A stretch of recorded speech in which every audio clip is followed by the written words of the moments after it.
Welcome to Watch Cozy. Before we start this, please subscribe to our channel. We work really hard to find documents and put together this for you. So, have you ever said something and like the second it's out, you just wish you could snatch it back? I think we've all been there, right? Those moments where words feel like, I don't know, an arrow shot from a bow. Once it's gone, it's gone. Today, we're exploring something pretty deep. The incredible power of our speech, but also, maybe surprisingly, the power of silence. And this isn't just about, picking the right words. It's more about how everything we say or don't say reflects our wisdom, our inner strength. It really is fascinating, especially when you look at it through the lens of Stoic philosophy, which is what we'll be doing today.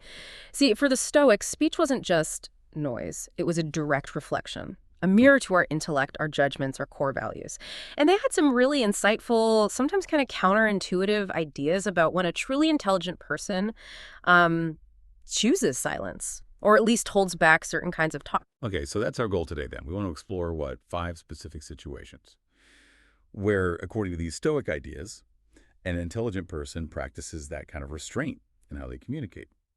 And these aren't just vague notions, right? We're hoping you can take away some actionable insights, things you can actually try out. Right. Let's jump into the first one. Avoiding boasting about what you know. We've all met that person, haven't we? The one who just constantly tells you everything they know, every fact, every little achievement. At first, maybe it's slightly interesting, but it gets exhausting really fast. You end up feeling kind of talked at, not talked with. Exactly. And from a Stoic viewpoint, what's interesting is that real wisdom, what they called phronesis, practical wisdom, it just doesn't need to broadcast itself. Marcus Aurelius put it beautifully, something like, nature doesn't brag about what it creates, neither should we about our wisdom.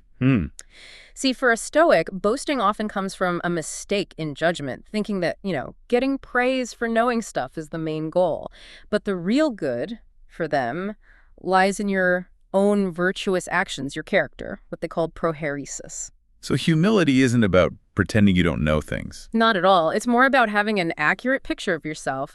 Knowing your worth doesn't depend on applause. It's about letting your actions, your solutions, speak for themselves. Let people see your competence rather than just hearing about it. That's interesting, because it connects to something else. You mentioned silence, and the Stoics saw listening as a powerful kind of silence, didn't they? Absolutely. It's not passive.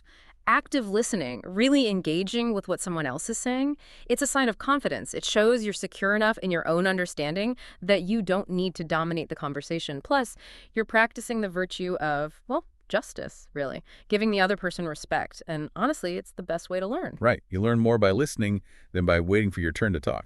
Makes sense. Okay, that idea of respect and confidence leads nicely into the second point. Yeah. Never ignoring other people's opinions.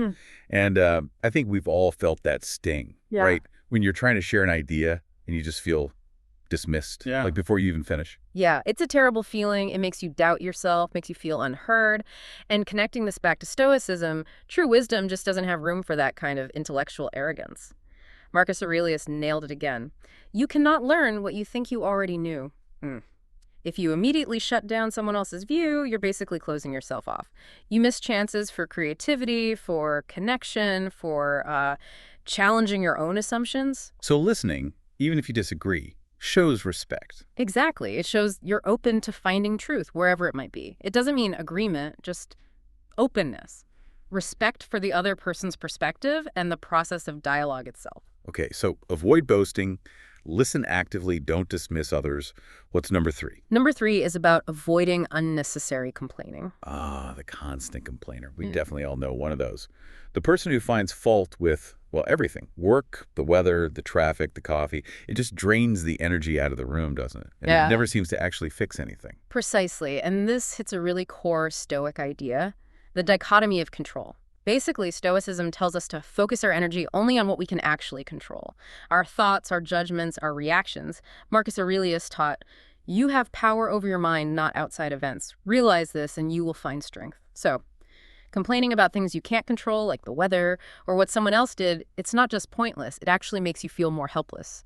It reinforces the idea that your happiness depends on external stuff. Which is the opposite of what the Stoics aimed for. Exactly. The Stoic approach is to shift perspective. Instead of, why does this always happen to me? Ask, okay, what can I learn here? What part of this can I influence?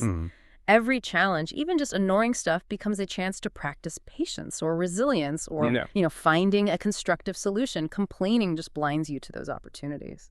So channel that frustration into something productive, or at least into acceptance if you can't change it. Yeah, moving on. Number 4, refraining from empty promises. Promises are huge, right? They build trust, set expectations. They're kind of the bedrock of relationships. But it's easy to make casual promises, isn't it? Yeah, I'll call you later. Sure, I can help with that. Without really thinking, can I actually follow through? Yeah, and that's where the Stoics emphasize integrity. Aligning your words and actions is crucial. Marcus Aurelius again. Let your words be clear and true. Simple, but profound. For a Stoic, your word is tied to your character. It's about justice, about self-control. Making a promise lightly shows a lack of, discipline and good judgment. Before you say yes, the Stoic approach is to pause. Ask yourself, do I really have the time, the resources, the energy? So it's better to say no sometimes. Absolutely. It's far more respectful and ultimately better for the relationship to give a polite, honest no than to make a promise you can't keep. That just erodes trust.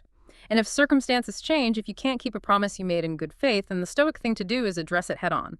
Apologize sincerely, explain clearly, and maybe offer an alternative or a way to make amends. Own it. Right. Taking responsibility even when things go wrong. That shows real character. Okay, last one.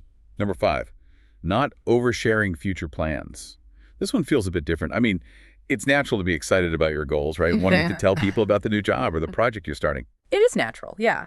But there's a subtle Stoic wisdom here. Think about it in terms of energy and control. Talking excessively about future plans, things that haven't happened yet, it can actually sort of dissipate the mental energy and focus you need to achieve them. Remember the dichotomy of control. The future is largely outside our direct control. It's unpredictable.